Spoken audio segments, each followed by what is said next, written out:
Assalomu alaykum. O'tiringlar. Hurmatli talabalar, tarix bilan tanishuv ko'rsatuvining navbatdagi darsida sizlar bilan uchrashib turganimdan xursandman. Bugungi darsimiz jadidlar va qadimchilarning xotin-qizlarga doir qarashlari mavzusiga bag'ishlangan. Biz sizlar bilan juda uzoq ham emas, yaqin ham emas, o'tgan asrning boshlariga sayohat qilamiz bugun. Biz gapirayotgan davrda butun dunyoda bo'lgan kabi Turkiston o'lkasida ham aynan xotin-qizlar masalasi juda ham dolzarb edi. 19-asr oxir 20-asr boshlarida xotin-qizlar masalasi aynan ularning ozodligi, ularning savodsizligi va ularning ilmsizligi masalasi eng avvalo jadid ma'rifatparvarlarni juda ham chuqur o'yga tolgan edi. Va bu masalani, bu muammoni hal qilish uchun ular yagona yechim sifatida eskicha ta'lim berish usulidan voz kechish va uning o'rniga yangicha ta'lim tizimini joriy etishni yagona yo'l deb bilgan edi. Va mana shu ishni ilk bor amalga oshirgan inson bu Ismoil G'asparali bo'ldi. Biz bilamizki, jadid ziyolilarning peshvosi va otasi hisoblanmish Ismoil G'asparali o'zining ijodida, o'zining faoliyatida xotin-qizlarning aynan savodli bo'lishi uchun juda ham ko'p sa'y-harakatlar qildi. U nima qildi? U eng avvalambor ta'lim tizimini isloh qildi. U Yevropacha ta'lim tizimini milliy va mahalliy ta'lim tizimi bilan uyg'unlashtirdi va uni keng targ'ib qildi. U o'z faoliyatini nafaqat ta'lim tizimida, matbuot sohasida ham keng targ'ib qildi. U asos solgan Tarjimon gazetasida deyarli har sonida xotin-qizlar masalasi tilga olingan edi. 1887-1891 yilda Ismoil G'asparali aynan xotin-qizlarning o'ziga bag'ishlangan davriy matbuotni ochish uchun ko'p harakat qildi. Afsuski, Peterburg chol amaldorlari bu narsaga yo'l qo'ymadi. Lekin bu ishni uning qizi Shafiqa G'asparali juda ham chiroyli epladi. Shafiqa G'asparali aynan xotin-qizlar nomi bilan xotin-qizlarga bag'ishlangan Olami Nisvon jurnaliga asos soldi. Ushbu jurnal bir necha yillar davomida faoliyat ko'rsatib, butun dunyo ayollari haqida o'z davriy nashrlarida xabar berib bordi. Xususan, biz gapirayotgan Ismoil G'asparali xotin-qizlarga bag'ishlangan ishlarning eng asosiysi bu uning badiiy asarlari edi. Ismoil G'asparalining balkim sizlarga ham yaxshi ma'lum bo'lgan ikkita asari bor.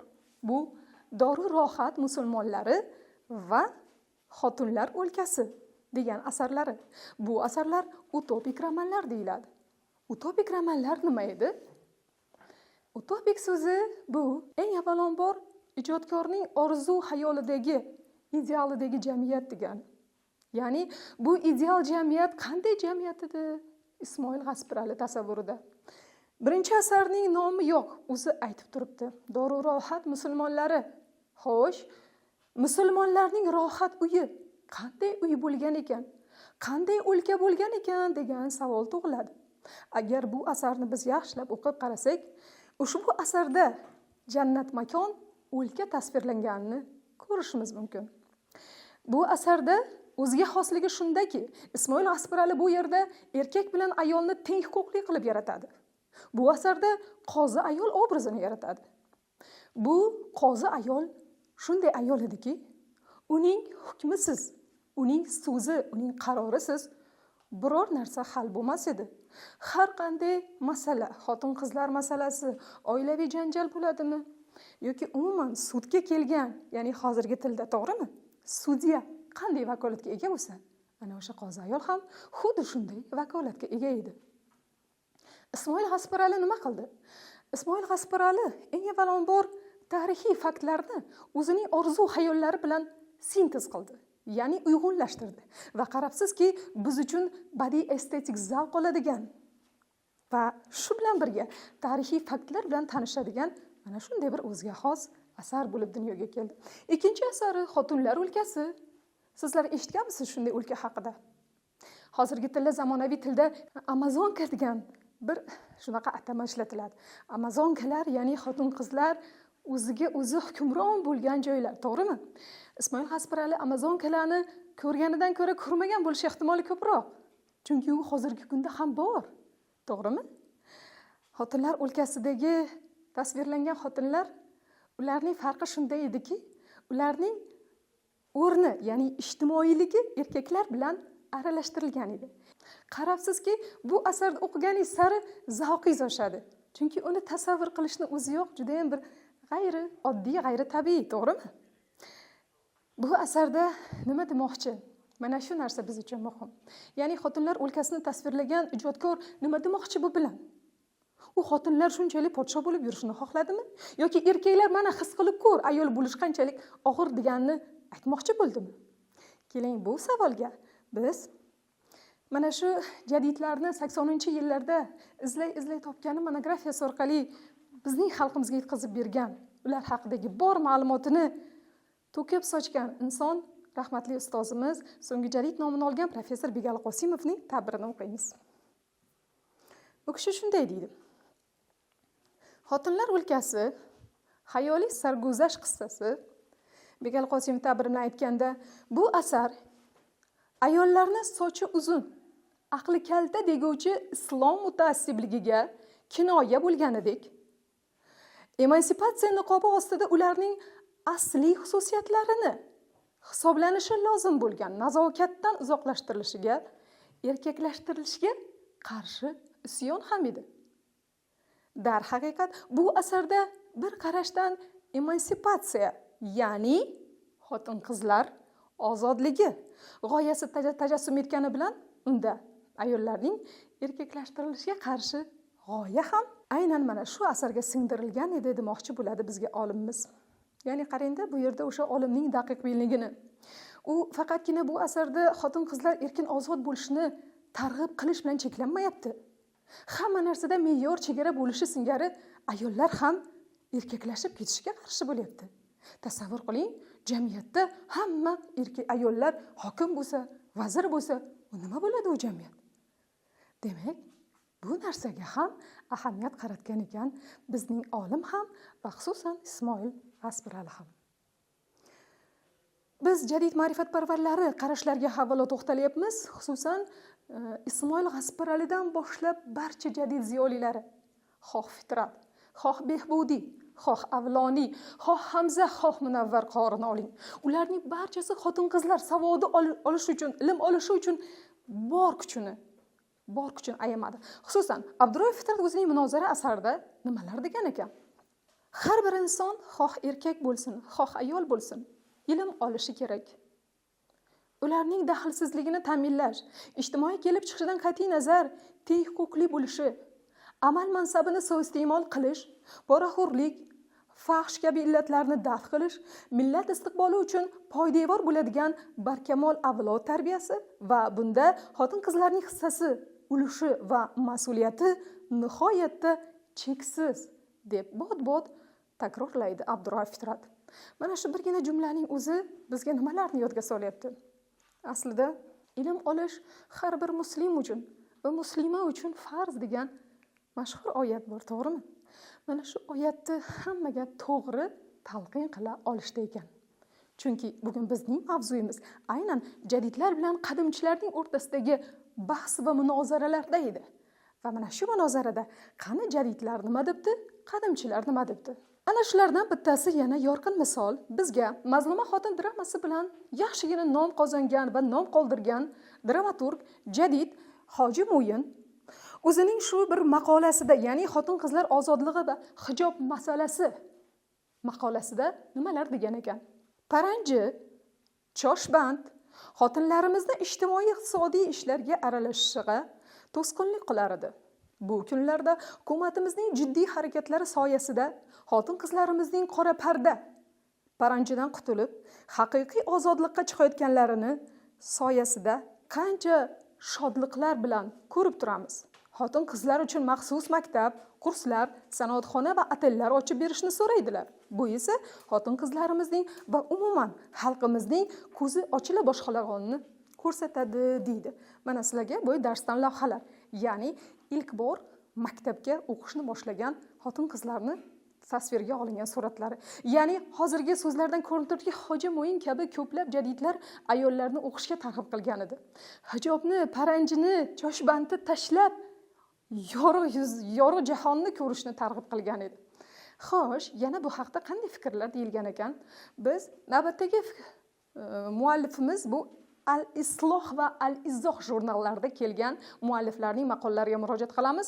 Biz gapirayotgan masala aynan 20-asr boshida, xususan asrning birinchi choragida Al-Isloh, Al-Izoh jurnali. Al-Isloh jadidlarniki, Al-Izoh jurnali esa qadimchilarning jurnali bo'lgan edi. Va mana shu jurnaldagi maqolalar o'zaro munozaralarga sabab bo'lgan. Keling, sizlarga hozir men yana bir marta Al-Isloh jurnalidan bitta bir parcha o'qib beray.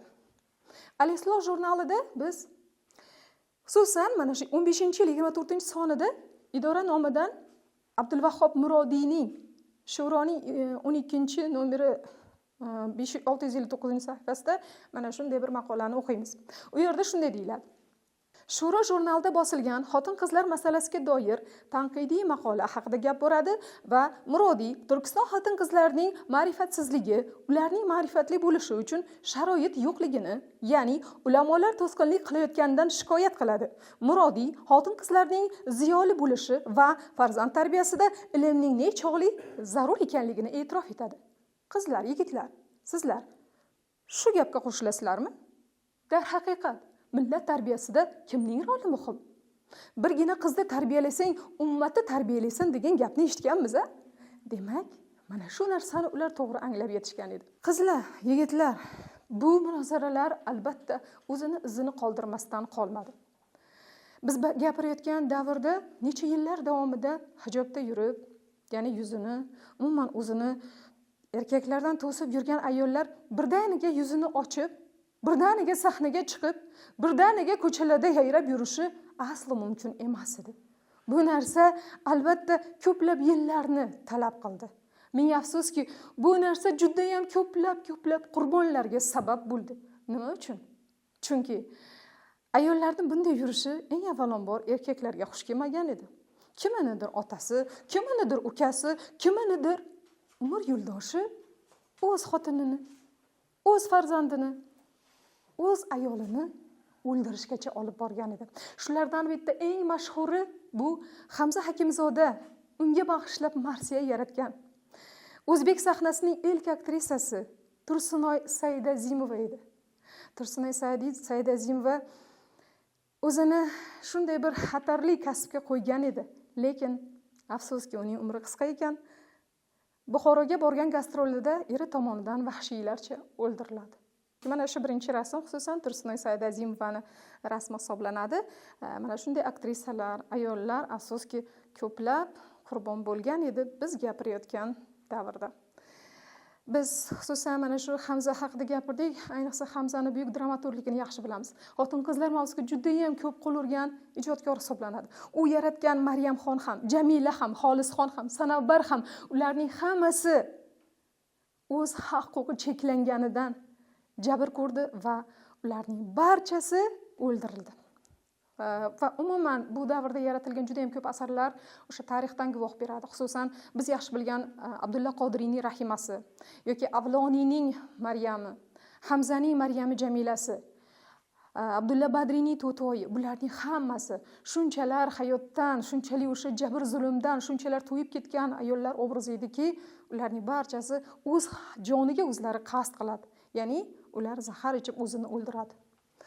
Va bu narsani bizga ta'kidlaydigan tarixiy faktlar ham bor. Buni biz professor Sanobar Shodmonovaning ayrim tadqiqotlarida o'qiymiz. U kishi shunday deydilar: matbuotda, ya'ni o'sha davr matbuotida juda ham ko'plar bilamiz, gazeta, jurnallarda bu haqda xabarlar mavjud bo'lgan. Shulardan birida shunday deyiladi: 10-12 yashar qizlarning erga berish va umuman qizlarni o'z ixtiyorlariga qaramasdan majburlab katta yoshli odamlarga, ba'zi hollarda o'z otasidan ham qariroq kishilarga uzatilayotgani qoralanadi. Bu zo'ravonliklarga chiday olmagan qizlar boshqa yo'l topa olmasdan o'z jonlariga suiqasd qilishga majbur bo'lishganini achinarli holat deb bilamiz.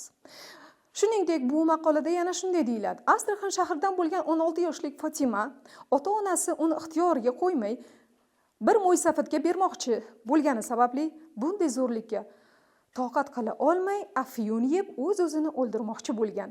Boshqa joylardagi uning dindoshlari ota-onalarining jabr zulmlariga nochor sabr qilib, erkaklarga hayvondek asir qilib berilgan deyiladi professor Sanobar Shodmonovaning tadqiqotlarida. Biz gapirayotgan davrda, xususan 20-asrning birinchi choragidan keyin 26-yildan boshlab Shuro tuzumi tomonidan hujum kampaniyasi uyushtirildi.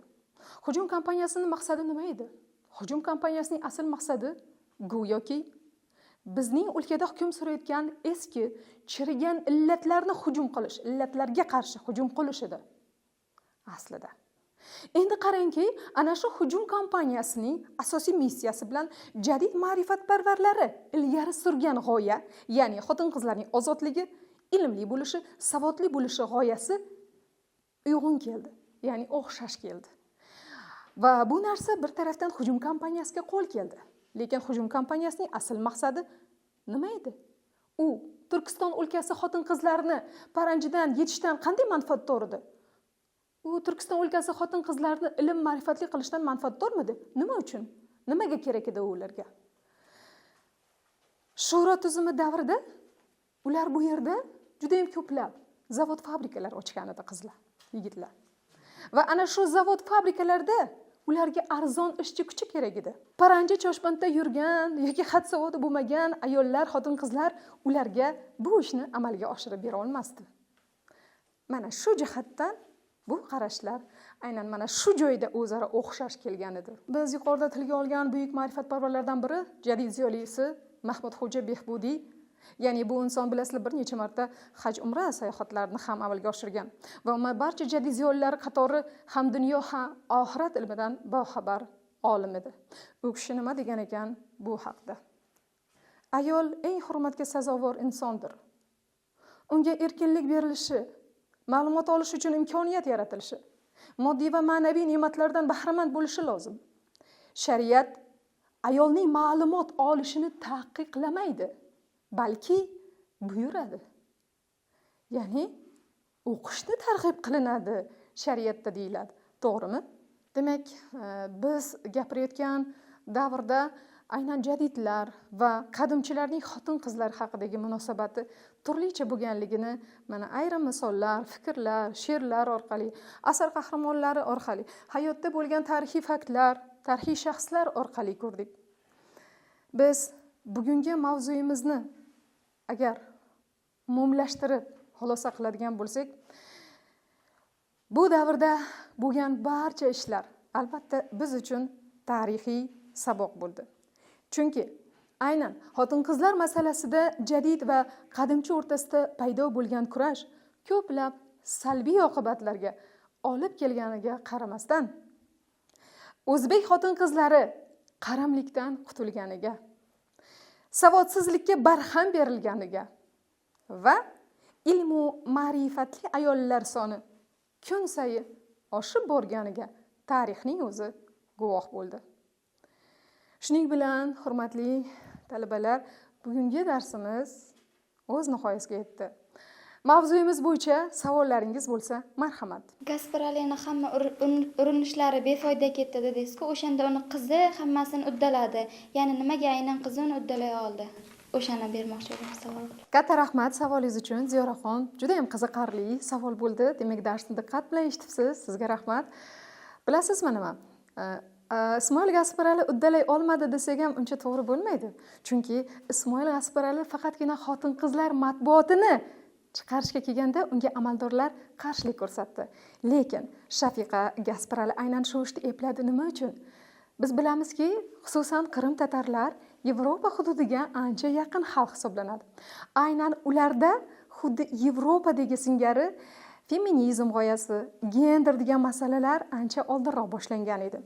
Ya'ni xotin-qizlar haqqi, huquqi masalasi, ya'ni xotin-qizlar o'zini so'ziga ega ekanligi mana shu davrda o'z kuchini bergan edi va shu sababli Shafiqa xonim bu ishni uddalagan edi. Hurmatli talabalar, bugungi jadidlar va qadimchilarning xotin-qizlarga doir qarashlar mavzusidagi bugungi mashg'ulotimiz o'z nihoyasiga yetar ekan, mana shu so'nggi rasmni sizlarga ko'rsatmoqchiman. Mana shu yerda biz gapirayotgan davrda nimalarga erishila boshlaganining ilk kurtaklarini ko'rishimiz mumkin. Hurmatli talabalar, tarix bilan tanishuv ko'rsatuvining navbatdagi darsi o'z nihoyasiga yetdi. Xayr, salomat bo'linglar.